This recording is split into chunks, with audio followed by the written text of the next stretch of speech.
Hello everyone, welcome to study with Shri. देखिए, उत्तर प्रदेश PCS 2022 की test series चलाई जा रही है। ये टेस्ट नंबर आपका 38 है। 37 टेस्ट ऑलरेडी कंप्लीट हो चुका है।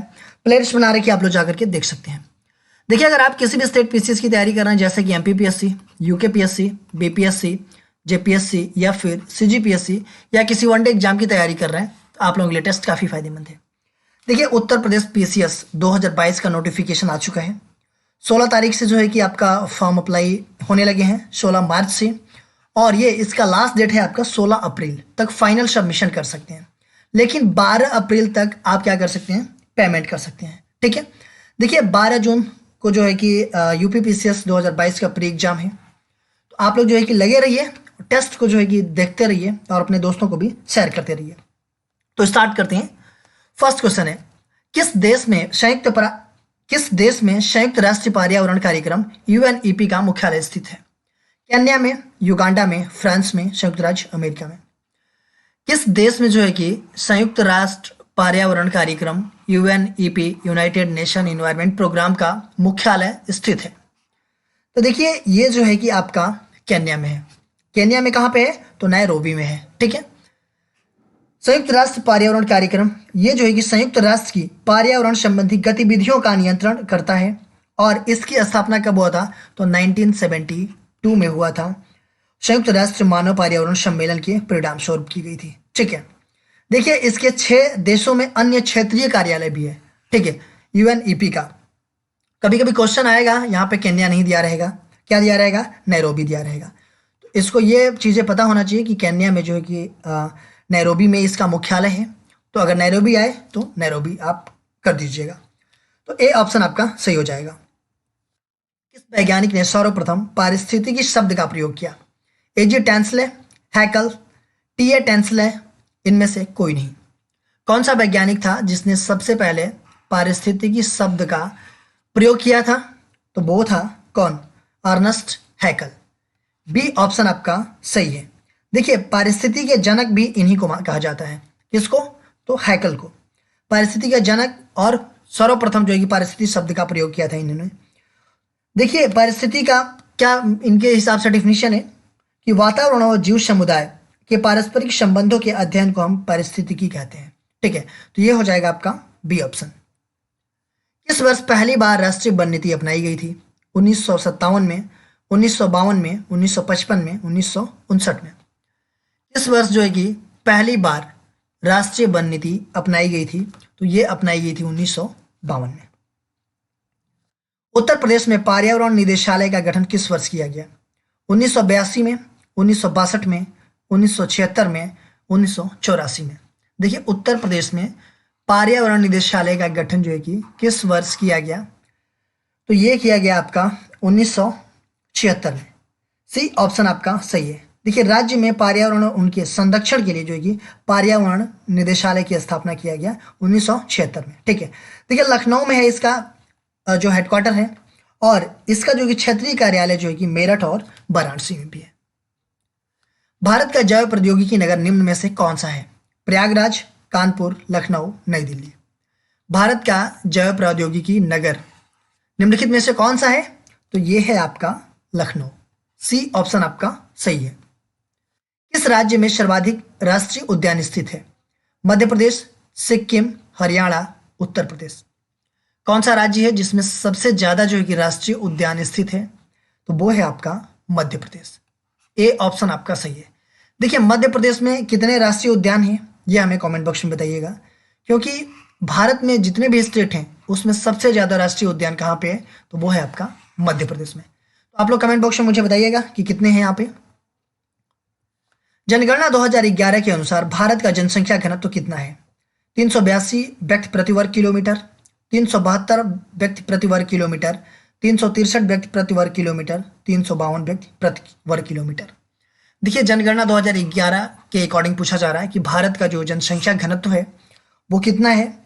तो भारत का जनसंख्या घनत्व है 2011 के अकॉर्डिंग 382 व्यक्ति प्रति वर्ग किलोमीटर। भारत में सबसे पहली जनगणना किसके शासनकाल में हुई थी? Lord Hardinge, Warren Hastings, Lord Mayo, Lord Ripon. Bharat में सबसे पहली जनगणना जो है कि किसके शासनकाल में हुई थी ये बताना है आपको। देखिए भारत में सबसे पहली जनगणना जब हुई थी तो उस टाइम पे 1872 में हुई थी। और इस टाइम पे किसका शासनकाल था? तो इस टाइम पे लॉर्ड मेयो का शासनकाल था। ठीक है, देखिए भारत में पहली जनगणना तो 1872 में हुई। उसके बाद से 1881 में ये जो है कि लॉर्ड रिपन के टाइम पे जनगणना हुई और इसी के बाद से 10 वर्षीय जनगणना होने लगी। ठीक है, देखिए 1949 के बाद जनगणना जो है कि भारत सरकार के गृह मंत्रालय के अधीन जो है कि हो गया और भारत के जो महारजिस्ट्रार हैं जनगणना आयुक्त होते हैं उनके द्वारा जो है कि जनगणना कराई जाती है। देखिए 2011 में जो जनगणना हुई थी वो कौन सी जनगणना थी? तो 15वीं जनगणना थी। ठीक है, 2021 में अभी सेंसस आने वाले हैं। ठीक है, देखिए कब तक आता है, ये जो है आपकी 16वीं जनगणना है। ठीक है, अच्छा एक चीज बताइए हमें, 2011 में जो आपकी 15वीं जनगणना थी ये तो स्टार्टिंग से लेकर के थी। ठीक है, जब से जनगणना हुआ, लेकिन जब हमारा देश आजाद हुआ उसके बाद से मतलब आजादी के बाद से 2011 वाली कौन से नंबर की जनगणना थी, ये आप लोग कमेंट बॉक्स में मुझे बताइए। भारतीय संविधान के राष्ट्रपति के निर्वाचक मंडल की व्यवस्था का प्रावधान किस देश के संविधान से लिया गया है? फ्रांस के संविधान से, कनाडा के संविधान से, आयरलैंड के संविधान से, जर्मनी के संविधान से। भारतीय संविधान में जो राष्ट्रपति के निर्वाचक मंडल की व्यवस्था है ये जो है कि किस देश के संविधान से लिया गया है? तो ये लिया गया है आपका आयरलैंड के संविधान से। सी ऑप्शन आपका सही है। देखिए आयरलैंड के संविधान से और क्या क्या लिया गया है? आयरलैंड के संविधान से जो आपका राज्य के नीति निदेशक तत्व हैं वो लिए गए हैं, और जो है कि राज्यसभा में जो 12 सदस्यों को मनोनीत किया जाता है साहित्य, कला, विज्ञान और समाज सेवा के क्षेत्र में, तो ये भी जो है कि आपका आयरलैंड से लिया गया। 3 चीजें आयरलैंड से लिया गया अपने संविधान में, एक जो है कि राष्ट्रपति का निर्वाचक मंडल, राज्य के नीति निदेशक तत्व और राज्यसभा में जो 12 सदस्य मनोनीत होते हैं वो। तो ये हो जाएगा आपका सी ऑप्शन। निम्नलिखित में से किस मामले में यह कहा गया कि उद्देशिका संविधान का अंग नहीं है? इन री बेरुवारी मामले में, केशवानंद भारती मामले में, गोलकनाथ बनाम पंजाब राज्य मामले में, इनमें से कोई नहीं। देखिए वो कौन सा मामला था जिसमें यह कहा गया कि हमारी जो उद्देशिका है वो संविधान का अंग नहीं है? वो कौन सा मामला था? तो वो मामला था इन री बेरुवारी का मामला। देखिए ये जो है कि आपका 1960 में जो है कि 1960 का वाद है ये, और इसमें जो हमारा उच्चतम न्यायालय है इसने बोला कि उद्देशिका जो है कि संविधान का अंग नहीं है। 1960 में उच्चतम न्यायालय के द्वारा बोला गया इन री बेरुबारी मामले में कि उद्देशिका हमारे संविधान का अंग नहीं है। ठीक है, उसके बाद से ये जो है कि केशवानंद भारती मामला आया। ठीक है, केशवानंद भारती बनाम केरल राज्य, ये 1973 में, और इसमें जो है कि उच्चतम न्यायालय अपने ही निर्णय को उलटते हुए यह बताया कि उद्देशिका जो है कि संविधान का अंग है। तो केशवानंद भारती मामले में क्या बोला गया? उद्देशिका हमारे संविधान का अंग है, लेकिन इन रे बेरुबारी मामले में बोला गया कि उद्देशिका हमारे संविधान का अंग नहीं है। देखिए केशवानंद भारती में एक चीज और बोला गया कि ये तो संविधान का अंग है लेकिन उद्देशिका में संशोधन जो है कि मूलभूत ढांचे के अलावा किया जा सकता है। ठीक है, ये चीजें था केशवानंद भारती मामले में। गोलकनाथ बनाम पंजाब राज्य मामला, ये जो है कि इसमें जो है कि ये जो है कि थे न्यायमूर्ति हिदायतुल्ला जी। ठीक है, इस प्रकरण में गोलकनाथ बनाम पंजाब राज्य के प्रकरण में इन्होंने उद्देशिका को संविधान की मूल आत्मा कहा। ठीक है, क्वेश्चन आता है कि किसने उद्देशिका को संविधान की मूल आत्मा कहा? तो गोलकनाथ बनाम पंजाब राज्य के मामले में जो न्यायमूर्ति हिदायतुल्ला जी थे उन्होंने जो है कि उद्देशिका को संविधान की मूल आत्मा कहा। अच्छा कमेंट बॉक्स में आप लोग हमें बताइए कि डॉक्टर बी आर अम्बेडकर ने संविधान की मूल आत्मा किसको कहा है? ठीक है, ये जो ही कमेंट बॉक्स में आप लोग मुझे बताइएगा। निम्नलिखित में से किस अनुच्छेद को संविधान के 93वें संविधान संशोधन अधिनियम 2005 द्वारा जोड़ा गया? अनुच्छेद 15 का 4, अनुच्छेद 15 का 2, अनुच्छेद 15 का 3, अनुच्छेद 15 का 5। देखिए 93वें संविधान संशोधन कब हुआ था? 2005 में हुआ था। ठीक है, और इसमें क्या जोड़ा गया? तो इसमें 15 में जो है कि 15 का 5 जोड़ा गया। इसमें क्या प्रावधान किया गया? तो इसमें यह प्रावधान किया गया कि इसके द्वारा सामाजिक एवं शैक्षणिक रूप से कमजोर लोगों को शिक्षण संस्थाओं में प्रवेश संबंधी आरक्षण का प्रावधान किया गया 15 के 5 में। यह हो जाएगा आपका डी ऑप्शन। निम्न कथनों पर विचार कीजिए। भारतीय संविधान की प्रस्तावना में पंथ निरपेक्षता शब्द 42वें संविधान संशोधन द्वारा जोड़ा गया। दूसरा है कि पंथ निरपेक्षता का अर्थ है राज्य द्वारा सभी धर्मों के प्रति समभाव का व्यवहार करना। उपरोक्त कथनों में से कौन से कथन सही है? देखिए, भारतीय संविधान की जो प्रस्तावना है उसमें पंथ निरपेक्षता शब्द कब जोड़ा गया? 42वें संविधान संशोधन में। 42वां संविधान संशोधन कब हुआ था? तो ये 1976 में हुआ था। 1976 में जो है कि 42वां संविधान हुआ था और इसमें एक ही शब्द नहीं जोड़ा गया, इसमें 3 शब्द जोड़े गए प्रस्तावना में। कौन कौन से? समाजवादी, पंथ निरपेक्षता और अखंडता। ये 3 शब्द जो है कि जोड़े गए। तो ये आपका सही है कि पंथ निरपेक्षता जो है कि 42वां संविधान संशोधन में जोड़ा गया। ठीक है।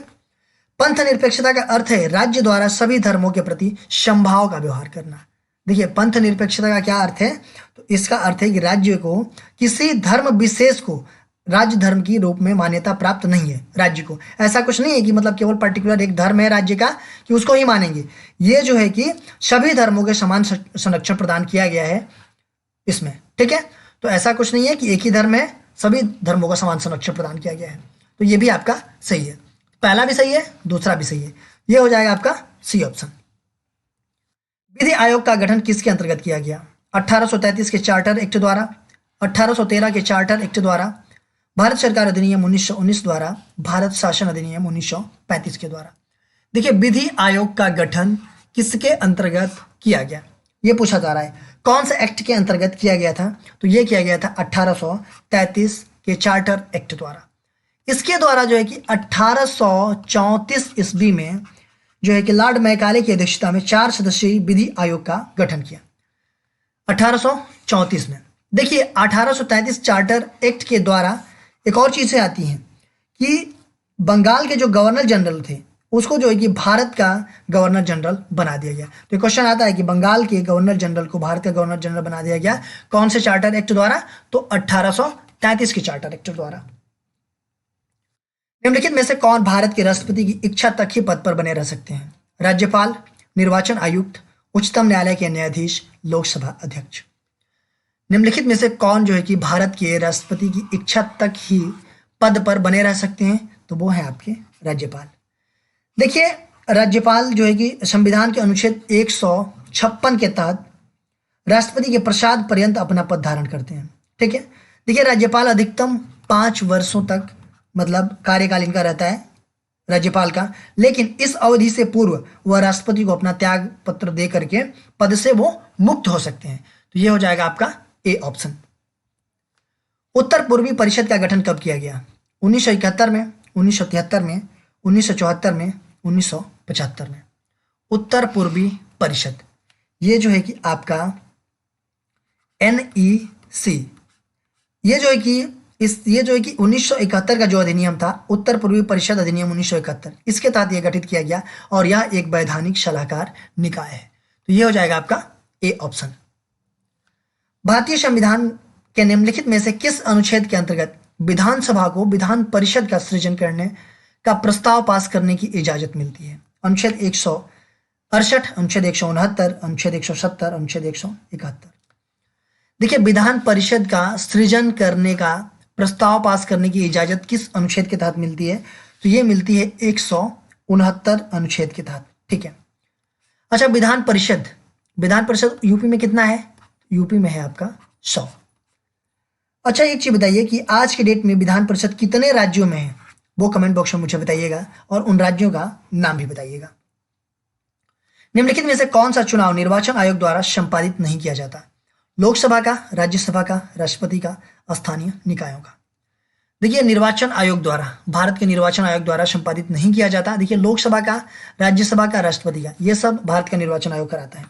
बट स्थानीय निकायों का जो चुनाव होता है वो कौन कराता है? ये राज्य निर्वाचन आयोग करवाता है। ये हो जाएगा आपका डी ऑप्शन। राष्ट्रपति का चुनाव निम्नलिखित में से किसके द्वारा संचालित किया जाता है? संसदीय कार्य के मंत्री द्वारा, भारत के निर्वाचन आयोग द्वारा, प्रधानमंत्री के कार्यालय द्वारा, लोकसभा के स्पीकर द्वारा। राष्ट्रपति का जो चुनाव होता है वो किसके द्वारा संचालित किया जाता है? देखिए, राष्ट्रपति का जो चुनाव होता है ये अप्रत्यक्ष निर्वाचन प्रणाली द्वारा किया जाता है। ठीक है। और राष्ट्रपति का जो चुनाव होता है अनुपातिक प्रतिनिधित्व पद्धति के अनुसार एकल संक्रमणीय मत प्रणाली द्वारा होता है। ठीक है। तो ये कौन कराता है? तो ये भारत के निर्वाचन आयोग द्वारा होता है। तो ये हो जाएगा आपका बी ऑप्शन। किसने कहा था राष्ट्रपति का आपातकालीन अधिकार संविधान के साथ धोखा है? KM. Munshi, KM. Nambiar, Hridaynath Kunzru, BN. Rao. राष्ट्रपति का आपातकालीन अधिकार जो है संविधान के साथ धोखा है, यह किसने कहा था? तो ये हृदयनाथ कुंजरू जी ने कहा था। निम्नलिखित में से किस संविधान अनुच्छेद के अंतर्गत भारत के राष्ट्रपति मूल अधिकारों के कार्यान्वयन को स्थगित कर सकते हैं? अनुच्छेद 359, अनुच्छेद 362, अनुच्छेद 352, अनुच्छेद 370। देखिए, जो राष्ट्रपति जी हैं आपातकाल के दौरान जो फंडामेंटल्स राइट है उसको जो है कि स्थगित कर सकते हैं किस अनुच्छेद के तहत? तो ये है आपका अनुच्छेद 359 के तहत। जितने भी फंडामेंटल राइट्स हैं उनको जो है कि ये स्थगित कर सकते हैं, निलंबित कर सकते हैं। लेकिन अनुच्छेद आपका 20वां और 21वां, ये जो दो अनुच्छेद हैं इसको जो है कि निलंबित नहीं किया जा सकता है इसके अकॉर्डिंग, ठीक है, क्योंकि इसको मतलब निलंबित करने की शक्ति राष्ट्रपति के पास नहीं है, इसको निलंबित किया नहीं जाता है, ठीक है। तो ये हो जाएगा आपका ए ऑप्शन। देखिए, क्वेश्चन पूछा गया था आप लोगों से पिछले वीडियो में कि नीम, शीशम, जामुन या बेल किस प्रकार के वनों के अंतर्गत आते हैं? उष्णकटिबंधीय शुष्क पर्णपाती वन, उष्णकटिबंधीय नम पर्णपाती वन, उष्णकटिबंधीय कटीली झाड़ियां, इनमें से कोई नहीं। नीम, शीशम, जामुन और बेल ये किस प्रकार के वनों के अंतर्गत आते हैं? तो ये आते हैं उष्णकटिबंधीय शुष्क पर्णपाती वन के अंतर्गत। आज का क्वेश्चन देख लेते हैं।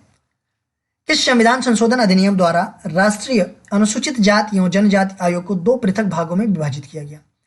89वां संविधान संशोधन अधिनियम, 97वां संविधान संशोधन अधिनियम, 86वां संविधान संशोधन अधिनियम, 61वां संविधान संशोधन अधिनियम। तो वो कौन सा संविधान संशोधन अधिनियम था जिसके द्वारा अनुसूचित जाति और जनजाति आयोग को दो पृथक भागों में विभाजित कर दिया गया? ये आप कमेंट बॉक्स में मुझे बताइएगा, इसका आंसर मैं नेक्स्ट वीडियो में आप लोगों को बताऊंगा। देखिए, अगर आप हमें इंस्टाग्राम पे फॉलो करना चाहते हैं तो यहाँ भी कर सकते हैं, स्टडी विद श्री 25 मेरी आईडी है। फेसबुक पे एक मेरा पेज है स्टडी विद श्री के नाम से, और फेसबुक पे एक मेरा ग्रुप है यूपी पीसीएस 2022, और ये टेलीग्राम का लिंक है। इन सब सारे जगहों पे आप कनेक्ट हो जाइए। इन सब सारे जगहों पे स्टडी से रिलेटेड चीज़ें पोस्ट की जाती है जिससे आप लोगों को फायदा पहुंच सकता है। दोस्तों, वीडियो अच्छी लगती है तो आप लोग लाइक किया कीजिए, कमेंट्स किया कीजिए और अपने दोस्तों में जरूर शेयर किया कीजिए। अगर वीडियो अच्छी नहीं लगती है तो आप लोग डिसलाइक कर दिया कीजिए और कमेंट बॉक्स में मुझे बताया कीजिए कि डिसलाइक क्यों किया। वीडियो देखने के लिए धन्यवाद।